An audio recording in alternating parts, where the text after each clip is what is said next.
Good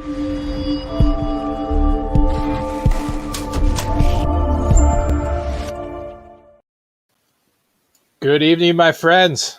Night 3, baby, 8:30 p.m. Eastern. It is Draft for Upside on iLogic Media Network. I am Johnny Danger, with me, Mr. Chris Emrick. We are eSports with Emrick, Day 3, EU Masters. Chris, it's been a good day 1 and 2. Yeah, absolutely. Wasn't as spot on in terms of predicting games. Was kind of bad today, but was able to pinpoint the two teams I wanted in cash. Was able to take that and turn it into a decent profit. I mean, these contests aren't huge, and not going to hit for 200,000, but profit 2.5 times your buying is usually pretty good. Yeah, man. I mean, I turned $0 into $0, so I didn't lose any money. Well, hey, it is what it is. It's too bad because your boys from S Up were on it today. They were on it today. They weren't in any type of optimal lineup, and I'm not even sure where they ended up in terms of points scored with mixing with some of the favorites. So I'm sure you would have profited something, but you wouldn't have been rich. It's okay. Well, I'm loading up that quarter jukebox today, baby. So let's take that down, give me that $20, and then we'll turn that $20 into some money. Okay, yeah, let's do it. I mean, this is a little different slate. It's not as straightforward. This is probably got some of the more premier games on it. You've got some heavy favorites playing against each other, so it should be interesting. We're going to learn a lot about some teams, and then likewise, not only are we having heavyweights fight against each other, we've got these teams that aren't as good playing against each other, and as such, we're going to have to make some decisions. We're going to have to be smart about it. But let's talk a little bit about what happened in the eSports department Discord today, and then how I brought that up to you. And I think you have a story to share. I mean, look, if anybody here is watching this as a video, you might want to fast forward if you don't like where this story is going. It's true. I'm going to actually go to, I got to find this chat. So I've got to create. Where is it? Okay, so here's what it was. We were talking about ownership and how now the DraftKings app, you can actually go in and see players' ownership and stuff like that without them being in your lineup or something along those lines. And Big Kev, notable troll there, look, he said basically he was surprised that some people didn't have iPhones. He equated iPhones to being like the high school football player, and then Androids being like the band geek. Then Josh, Big Kev's largest critic, said, hey, look, I used to do both. I was in band and played football. Somebody made a comment that saying, I'm trying to imagine the coach being like, where's Roberts? We need him to switch. Son of a bitch, the damn clarinet. And I was like, look, clarinet, that's your read? Like, I mean, I don't peg him as a clarinet guy. And, Roberts was like, yeah, I'm going to let that one slide. Okay. So, I was kind of sharing that with you. And he goes into how his high school only had like 250 people. That's why he was able to do both. Apparently, where Big Kev went to school, you're not allowed to do both. They barred you from that. You didn't have the same type of freedom. Yeah, man. So I shared that with you, and then you. Let me tell you, man. I mean, it's a real story. I grew up in Petoskey, Michigan, the kind of up north of the Lower Peninsula, and we had a high school about 420 people or so. We had a 205-member band, man. I mean, literally, like, everyone was in the band. So, yes, when we do the halftime shows at football, there's like a dozen kids in football uniforms out there doing the halftime show. So it was definitely a thing. So it does happen. It's not that weird. And I don't know what this dude's problem with clarinet players was, man. 7 years clarinet strong right here. All I'm saying. Proud of it. Oh, man. Hey, man, listen, I got yelled at all the time by the band director, who was a friend of my dad. My dad was a high school teacher. That was a joy. And that I wasn't filling out my potential because I wouldn't, challenge up to higher positions. But you know what? I picked the two girls I wanted to sit between. I made sure I was good enough to challenge to sit right between them, and I stayed there. Yeah, it's good. It was me and 23 girls. What was there to complain about? The real question is, could you pick up the clarinet and play right now? Like Oh no, dude, that thing went to a dumpster the day I graduated high school.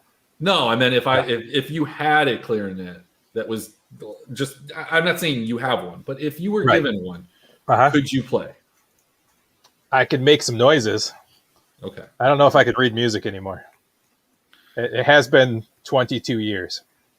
Yes. Okay. Right. Fair enough. I mean, I played the snare drum in 5th grade and the cello in 4th, or maybe it was like 5th and 6th. I don't know. I only took band to try and get out of actual class. Right. And I never practiced. And that was always a problem when we had our kind of, performances, and, I hadn't practiced and I didn't know anything. It was really bad. And I didn't like doing it. So we had a championship traveling band. There was no such thing as not being good. If you weren't good, he berated you. It's like a classic, like, football coach situation where they would just yell and scream at you, but it was our band director. And if you weren't good enough, you weren't there. And it was first hour, and marching band practice was usually a half an hour before first hour and then an hour after school. So it definitely wasn't something you did to get out of doing other things.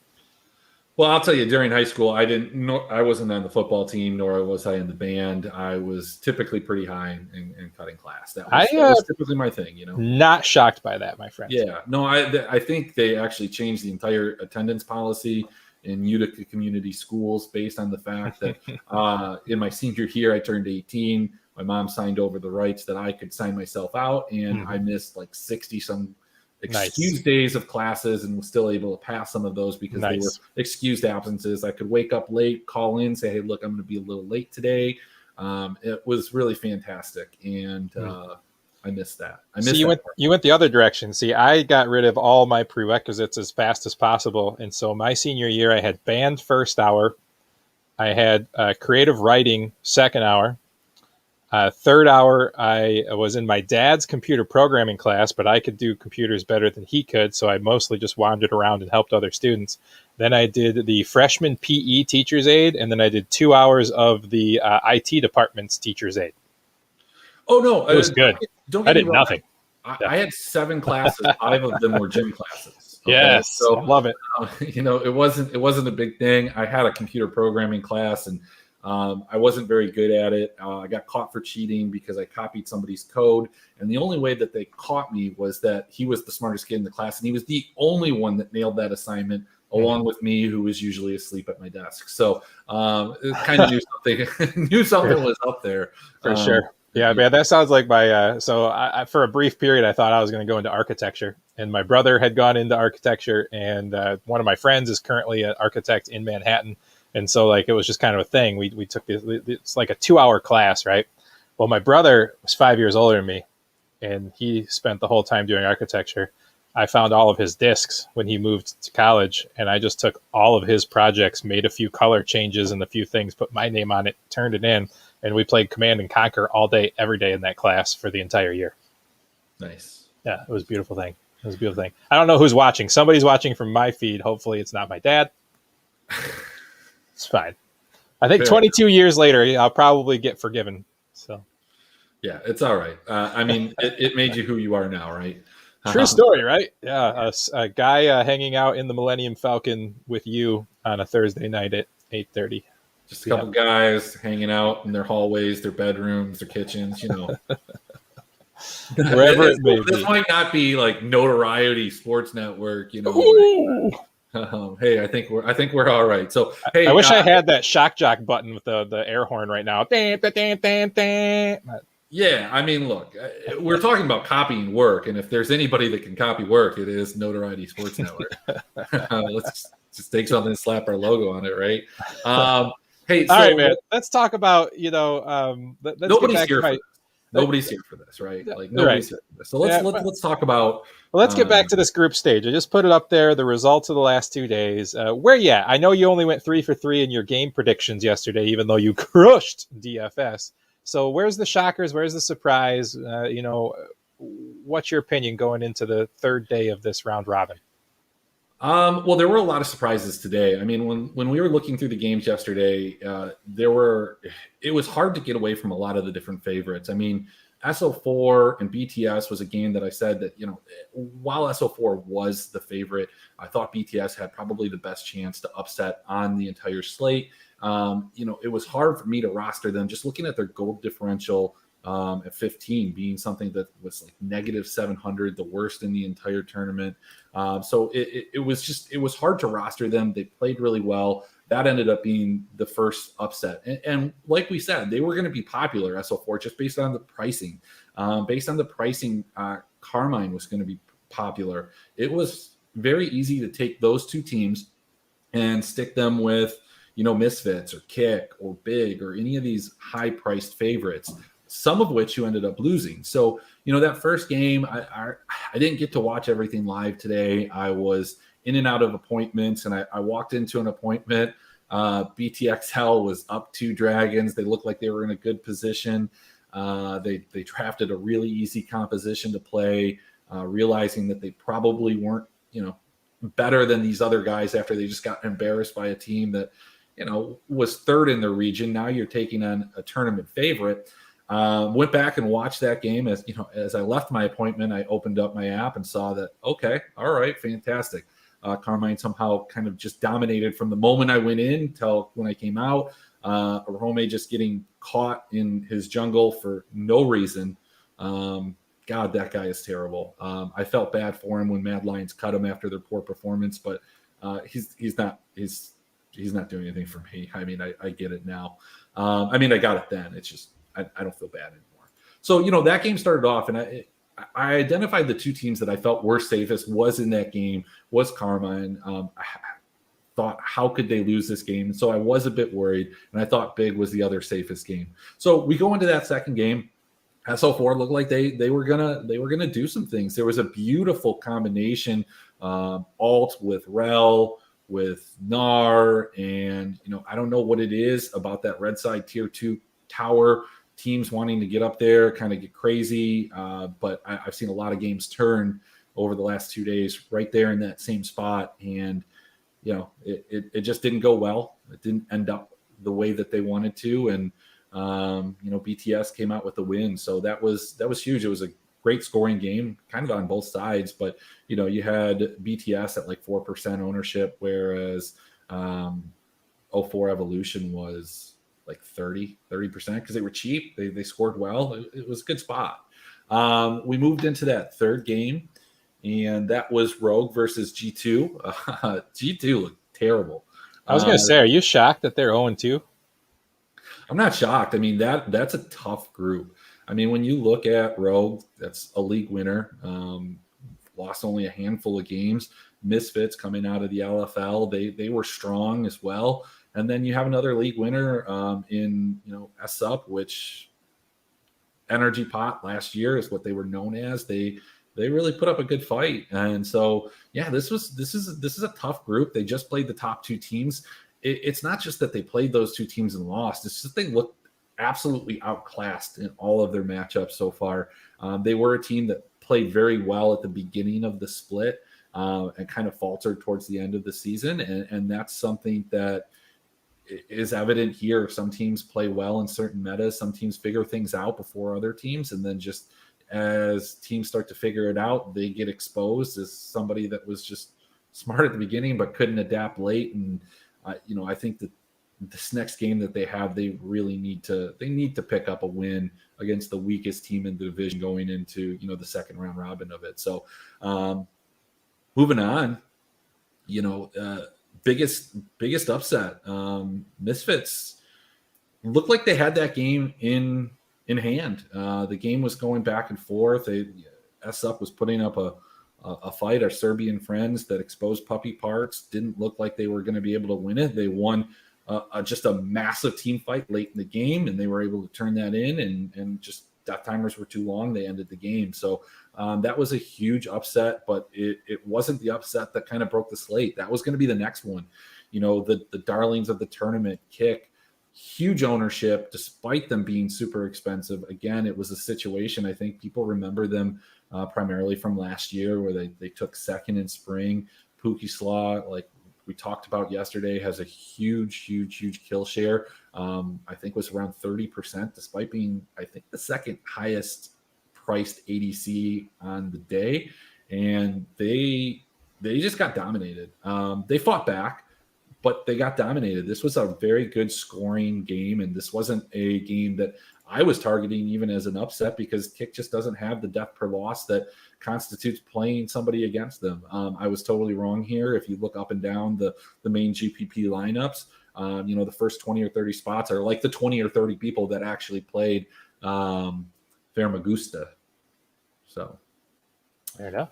So that was that. And then Big, another game where I had to walk into an appointment, wasn't looking good. A lot of people were talking a lot of trash. Was feeling bad because, Big's my pick to win this. And, I came out of the appointment thinking, man, I don't see how it could happen, but crazy Quinn game. They just got the damage. They accelerated. They got to a point where they just weren't losing the team fights. Basically, again, I walked into an appointment, and from that moment on, they just started dominating. So maybe, I have tomorrow pretty much off. I'm going to be here at this desk right here, watching games here, or maybe there. I'm not sure, but maybe I shouldn't. Maybe I shouldn't. Maybe I shouldn't watch the games where, I need a certain team to win, because apparently I'm bad luck. But my shipment from the brewery does show up tomorrow, so that's pretty cool. From the brewery, like the brewery. Yeah, the brewery. Like the 22-ounce bottles at $30 a pop at 15% alcohol liquid. No, they're 750s. Yeah, 750s, 22, same difference. Yeah. Okay, 750s have like 2 more ounces. I apologize. Right. Okay, yeah, well, okay, whatever. Yeah, no, I joined the Preservation Society. They have some good beers. So. Oh yeah, man, they make some good stuff. And they deliver. They deliver to Virginia, so that's the nice part. I could drive to DC, but I paid the $15. I mean, why not? I've been cashing. Yeah, man. People, you can't deliver to Michigan. It's some bullshit. Can't go outside Michigan right now either. So I'm not a fan. No, don't go anywhere in Michigan. It's a terrible idea. All right. Well, hey, so that was kind of a rundown. Again, it's one of those things when you're putting together the lineup, sometimes the ones that don't feel good are what you need. And if it happens, you get paid out for it. So luckily my cash lineup did very well. Lost to the earlier mentioned Josh, the eSports plug, and Wilson. But outside of that, wiped the floor with everybody else. Took second with that lineup. In the 180, good for 1,000, was 2 points off of 2,000. So this is now 2 days in a row that I'm 2 points away from first place in some GPPs. Won some smaller ones. But yeah, let's get right into it. I can see your balance is looking pretty good there. It's looking great. Well, I have, I had $8.50 yesterday. I have $8 in play right now. Let's not get crazy. Yeah. No, I mean, for anybody that's new to this, Johnny Danger is not a high stakes grinder. So no, sir. I barely play DFS. I'm a season long football player and DFS golf player. So yeah. Kevin Nod did not end up plus 18, so that was good. He's still tied for like 114th, bro. I'm telling you, he's got some stuff to do this weekend. That's apparently. But all the rest of my team is 3 under or better. He's the only dog. Excellent. He's the only dog, but he could have a good day. He could turn it around. Yeah. Maybe his plans get canceled. But let's take a look at the slate. So we've got some games on here. The opening one is MKS versus Fermagusta. This is 2 lower tier teams. One of them coming off of a fantastic game. And if we click on them, let's take a look. Let's click on. We're gonna go game by game this time, not favorites first. Yeah, let's go game by. Well, I think going favorites is a little difficult on the slate, but let's go up. Let's take a look at position by position in this game and the pricing.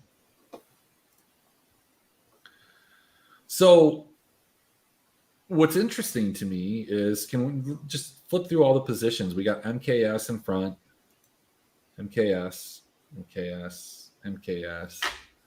So we've got MKS priced up, probably because they started off really well against Big, but it looks like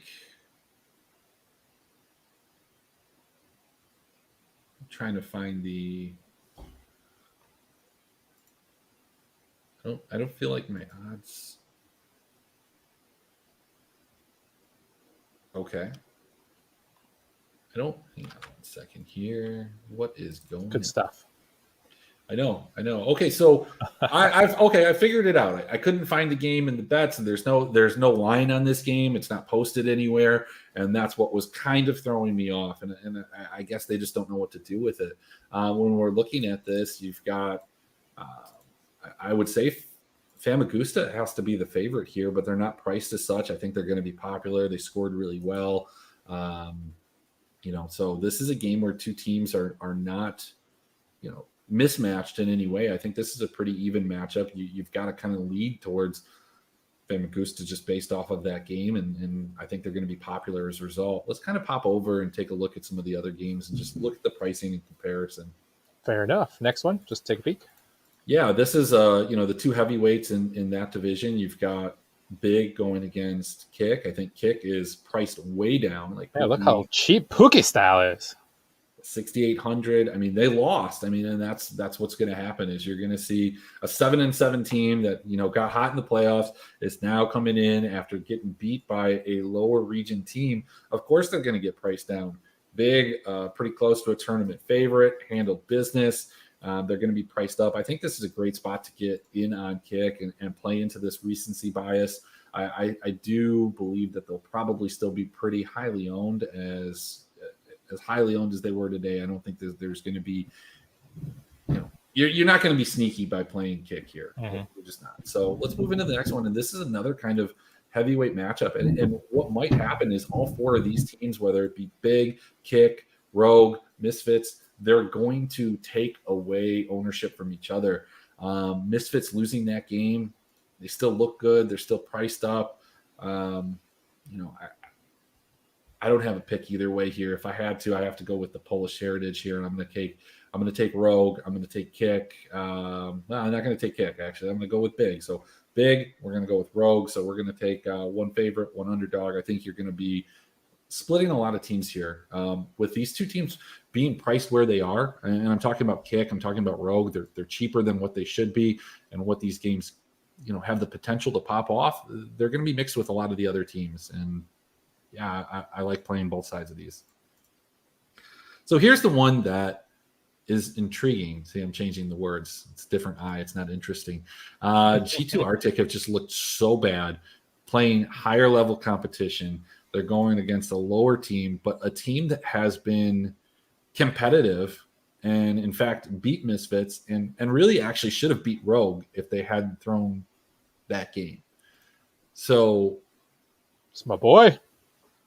It's mind-boggling to me where they have priced G2 here, but I think that this is a spot where we're going to get some leverage. I don't know how many people are going to play G2. If you watch the games, it's hard to look at play G2.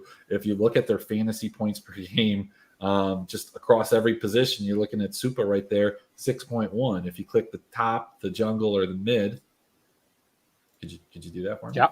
Okay. All right. We're looking at 1.2. So it's ugly. Yeah, look, where they're priced with what they've done in terms of recency bias, with everything that's gone on, I think it's going to be hard for people to click on G2, and I think that's a prime spot for us to take advantage of it, get some leverage. This is a game that they can win, they should win. And in fact, they are favored on the betting odds at -167 versus +120. Yeah, I mean, we're going to have to build some lineups to figure out where they fit. They are expensive, but that's a spot I immediately am not going to have a ton of exposure to, but definitely will. Nice. All right, so then we go into Mouse, who did not look fantastic in their first game, but were able to kind of pull it off. And then Illuminar Gaming, who looked even worse and were not able to pull it off. This is a game where I see Mouse getting ahead, and Illuminar's style is to allow their team or their opponent to get ahead and try and take advantage of that later by scaling with their composition that they've selected. I think the problem that you're going to have with that is when you're playing teams that are as good, if not better than you, that's a really risky proposition to try and, roll. You're basically rolling the dice and hoping that something goes well. Maus is a little bit more experienced team than what you're going to see in those bottom tier teams in the Ultra Liga. Illuminar was able to make this work throughout the split, but they did fall to Kick in the playoffs. I like Mouse here. I like them, but you can't get them with G2. They're just too expensive. I mean, I think I got to go IHG personally because how can you not play Papa Tabaki? It's Papa Tabachi. No, Papa Tabaki. Well, Light up a smoke. Get it done. His previous name was Tabasco. Tabasko. So yeah, look, he had a little bit of a different spelling on it. Okay, but so I don't know why he changed it to this. I thought Tabasco was a better name. Anyway. Tabasco is a great name. It's a great name. So let's move on. What's next game? And the late night hammer, or mid afternoon hammer. This slate is a little bit more difficult to kind of identify where we want to go in cash because a lot of these matchups are pretty close. This ends up being one of the bookmakers' largest favorites. They really are backing UCAM.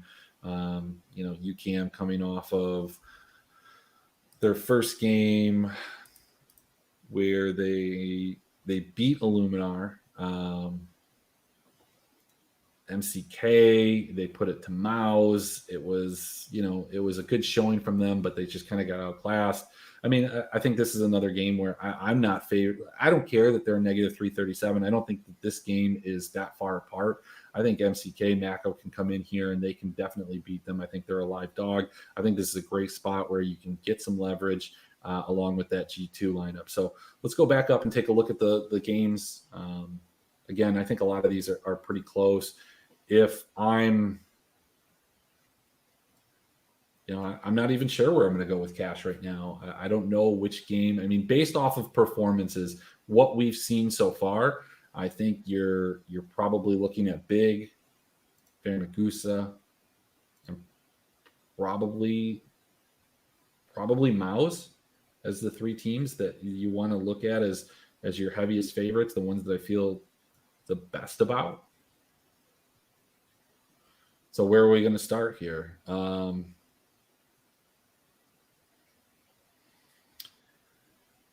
If you went with something like, let's say, let's get Firmagusta out of it. Let's take them out. Let's go with Mouse and Big. Let's see if we can put together a lineup with these two. You've been high on Reeker so far, and his price, a captain style, a couple grand cheaper than the top. And that's let's go with Reeker spot. I think it's going to be hard to fit this lineup. Let's go with SLT. He's a little bit cheaper. Had a great game. I don't think he's going to play Quinn again. Let's take Karen. You had to go leader. I guess you go Kidu here, maybe. Now you have to go with Njuave, and I don't think you're going to have the price. Yeah, see. So we can't go mid. So let's clear it out. Let's try and do it with the jungle. Let's go with a jungle captain. Let's go with Karen first. SLT again. Let's go Reeker here. See if it fits. Let's go Kidu and Njuave. Still can't do it. So, I mean, look, it kind of comes together. If you want to put these two teams together into your cash lineup, it's going to be a situation where you're going to have to kind of go with a top, maybe like SLT. Just go on the cheaper side, fill it out with Big first. Go Reeker, Kidu. And there you go. I mean, you could do something like that. So if you're playing a top captain, I think that you're basically hoping that other people get things super wrong. You have to be super confident that, not just competent, but confident that both of these teams are going to be the ones that win and that you're going to get winner points there. So if we go up, let's take a look and see what we can do with a couple other things. Let's get rid of Big. Let's keep Mouse. Let's go with Fermagusta. A&O. Let's see what we can build there. Chris, I enjoy pushing your buttons. Can I just tell you that? What's that? I just enjoy pushing your buttons. I know you do. You always have. Let's try and just looking at this, I think it's going to be a little bit expensive again. Let's go with Dominant. I think Dominant is going to have an opportunity to play his Garen jungle. I didn't know you were playing today. Oh man, I like it. Wooloo, let's go ahead there. Let's go Pride Stalker. Let's get a little JoJo in. Let's grab some Locky. So you can do something like that. I mean, you have a ton of money, so let's clear it and let's build it with a. Let's go with leader. Wooloo. Let's go Pride Stalker. Got JoJo right there. So we're forced into it. Let's play Gadget.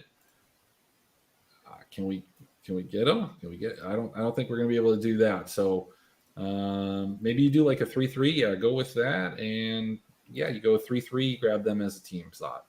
Actually, let's get rid of that team slot. Let's open it up for everybody. Put every team there. I mean, you could go pick up Big if you wanted to at that point. You could pick up Misfits. You could pick up a lot of other teams. So I think Cash is going to be a little bit harder of a build today. I thought the last 2 days were pretty easy in terms of pinpointing teams that had a really good chance of success. But I think a lot of these teams are evenly matched, whether they're really good, really bad. This is going to be a great GPP day. Dig it. So let's just go back through these matchups and just kind of predict some other things. Like I said, I think Fairmagoose is going to be really high owned based off of their performance today, justifiably so. I think MKS is a team that absolutely can come in. They made a couple of mistakes, but you correct those mistakes, they're probably about the same talent level. I just don't see a lot of people clicking on their names, so that's a way to go. K1 and Big, I like Big here, but I am pretty confident Big wins this game. But I think that if other people feel the way that I do, Kick is a great way to go. Super cheap. I think you can fit them with a lot of different combinations. Misfits and Rogue, this is probably a spot where I'm going to avoid this game a little bit. From the standpoint, when we take a look at their statistics, let me pop this up real quick here. So Rogue is a team that has the lowest kills per win, and we know that is not necessarily the stat that we're looking at, but lowest kills per win, deaths per loss at 19. Playing this Misfits team that's 20-20, not super high. They both have very similar gold per minute. The gold difference certainly at 15 minutes is something that Rogue excels at. Plus 3,000 versus plus 900. Again, league differences. Rogue much better in the early game and actually better in the late game. Different levels of competition. This game's just super close. Don't want to touch it in cash. Probably if I'm playing it in a GPP, I'm going to go on the cheaper side of things, and that just happens to be Rogue. Lucker has just crushed. You can one-off him. That's probably the extent of where I'm going here. Definitely, if you're playing Misfits, Schlatten is a fantastic jungle and a way to go there. This is the other game. Look, hey, I think this is the game that I'm going to split. This is my favorite one. If G2 wins, you're going to get them at what I would presume is really, really low ownership based off of their price and their performance.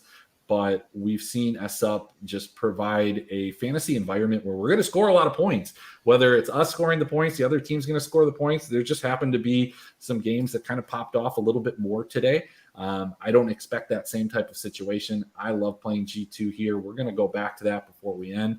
I think Miles is probably your safest one on the board. And then UCAM is kind of right there with Big, but I just don't buy them. So let's keep G2 for a second here. Boom. Okay. I don't know, man. I don't know if you can talk me out of EZZ. Let's go G2. They're super expensive. Who are we going to mix them with? I think Fermagusta or K1. Kick rather. Let's just start here. Let's make them the big stack. So let's go ahead. Let's go get some Supa. He's the top one on the board. Let's go with Wooloo. I like Wooloo there. Sounds like. And I want Dom. Well, you know what? Let's go back. Go back to the top. Go back to the top. Let's get Oscar in. Jungle, go back. I want Dominant. We are definitely going with Firskowski. Cowie. Get Locky in there. You know it. Yeah. Can we do it? Click them. Oh, it fits almost perfectly, as if it was something that needed to happen. So that's one build there. I'm probably going to run that lineup at, in the main GPP. Let's clear it out. Let's do one other one. Let's just see how it fits for G2. Let's just throw that in there first and then go back. All right. I like it. Okay, go up. So let's go with Kick and G2, and let's see how those two fit together. Kind of build it the same way. Let's go Super first. Let's go Oscarinin. Let's go Brunis. Not a big fan of Kolda. Let's go for Skowski or Skowie. For Skowie. Let's go Pookie style. Of course. You got to go Afias. Does it fit? Yeah, I mean, that one fits too. So look at that. There's my 50 cents. We're done. It was nice hanging out with you. And, we'll see you tomorrow. Yeah, so those are two lineups that I probably will win, or I probably will win. I like it. Well, don't put them in the quarter jukebox because, I don't want to split that $20 with you. Yeah, absolutely. So, I mean, G2 is going to fit, but you're going to have to take a dog. And realistically, the way that G2's played, I have a hard time understanding why they're such large favorites here. So, yeah. I dig it. All right. What else you want to look at, man? Anything? Nothing? Good? No, I mean, I think that's kind of it for me. I dig it. We did have a comment here from your friend Matt. Iron Berserker here. Good show. Do you know Matt Thomas, a.k.a. the Iron Berserker? Yeah. I just noticed that he had asked me for the link for the show, so I guess he found it. Well, you can go back on demand and hear all about Johnny Danger's career as a clarinet player in high school. Yeah, absolutely. So thanks for watching, Matt. Appreciate you. So yeah, again, just to recap everything here, this particular day is probably going to be the toughest for lineup builds. I don't think that there's anything that you can do that's wrong. A lot of these teams are going to be evenly matched against teams that they're playing with. Keep in mind just the recency bias that people tend to have. SO4 was a perfect example of that today. They had a fantastic upset win against XL, which shouldn't have been. They shouldn't have been dogs, but they were. And people flock to them. People flock to them because of price. So when you are building the lineups, what you really want to think about not just is who's going to be in a good fantasy matchup, but how are other people building this? And if other people are building it a certain way, do I want to just hope that I built it perfect, that I nailed every one of these spots in these 230% owned teams? Or do I want to take the other side of things? And if lightning strikes, I'm going to just jet right up to the top of the leaderboard. And that's what happened with everybody that took. See, look at this, man. Matt's with me today. Look at that. He's with me. VZZ all the way, baby. Yeah, they like to fight. And the nice part about it is not only do they like to fight, either what happens in the fight, you either kill somebody or you die. And so if they're going to fight back, that's going to put both of these teams in a good fantasy environment where you can take either side of it. And, hopefully they don't just come out and roll over G2, which everybody else has. And that would be pretty embarrassing for G2, but we'll see. That'd be pretty embarrassing for my 2 quarters too. Yeah, I mean, you're taking the super dogs here. Dog. That's the way to do it. Bet the dogs. I got to make that on a T-shirt, man. I think dog. You got to have money to bet the dogs. These are things that we say all the time. I'll get it done for you, man. We'll make that shirt. Send you one. I'll send you one with that 6-pack of beer I owe you. You know what? And we know somebody that does screen printing, right? Yep. Fantastic. I like it. We'll get her done. All right, man. Well, it was a pleasure. Hopefully your screens are green as well as they have been the last 2 days. And I'm sure I will talk to you tomorrow. Yeah, same time, same place. And if you're not here, I will. So we're going to go over, everything that happens in the slate that we just talked about. Some of these banger matchups. Look ahead for the last 6-game slate. After this week, they're going to go into round robin where each team plays the other teams in their group. So, like for example, on Tuesday, 420, you've got G2 playing SSU in a rematch, but then later G2 plays Misfits, play Rogue. So we're going to see one of those accumulated slates from DraftKings, which are fun, but 6-game slates are not something that we get to see pretty much ever. So enjoy it while it lasts. We got 2 more. We got some good games tomorrow. I'll be in the Discord chatting it up. Don't have to do much else. So see you then. All right, Matt. Last 2 parting words from Matt. Rogue plays slow. Upside for Misfits isn't there. Fade the match. I agree with you there. The only thing that I would consider is having some exposure, just as we've seen when teams are equally matched, whether they're 2 bad teams or 2 good teams, those games can be ones where they go back and forth. Neither team's able to take a significant advantage, and as such, we get a lot more fights, a lot more skirmishes, and a lot more points.